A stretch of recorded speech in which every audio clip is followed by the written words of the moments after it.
नमस्कार, मी संजना करवीर तुमचं स्वागत करते गणेशोत्सव सिरीजमध्ये पालघरचे बाप्पा। आणि आज मी चालली आहे शुक्ला कंपाऊंड येथील पालघरच्या महाराजाच्या दर्शनाला। पालघर मधल्या मानाच्या गणपतीपैकी एक असलेल्या या बाप्पाची स्थापना श्री शंभू दयाळ शुक्ला यांनी 1965 साली केली।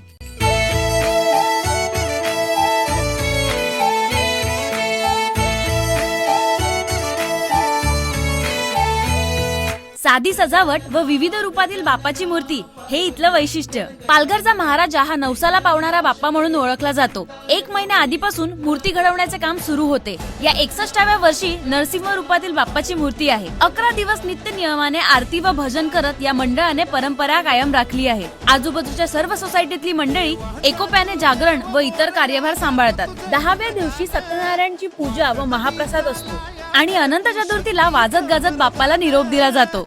तर भेटूया पुढच्या भागात पालघरच्या आणखी एका गणपती बाप्पाच्या दर्शनासाठी। बोला गणपती बाप्पा मोरया।